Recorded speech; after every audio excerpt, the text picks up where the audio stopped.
张鹏鹏，你如此的不长进，你知不知道时日已经不多了？谁时日不多了？皇上，我肯定会长命百岁的，咱们俩有的是时间相处。张鹏鹏，你再这样下去是会亡国的。啊？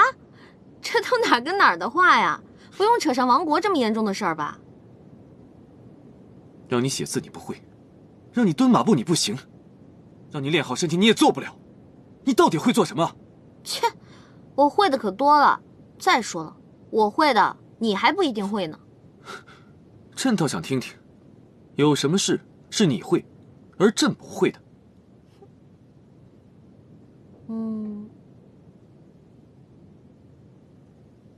哎，你会跳舞吗？跳舞？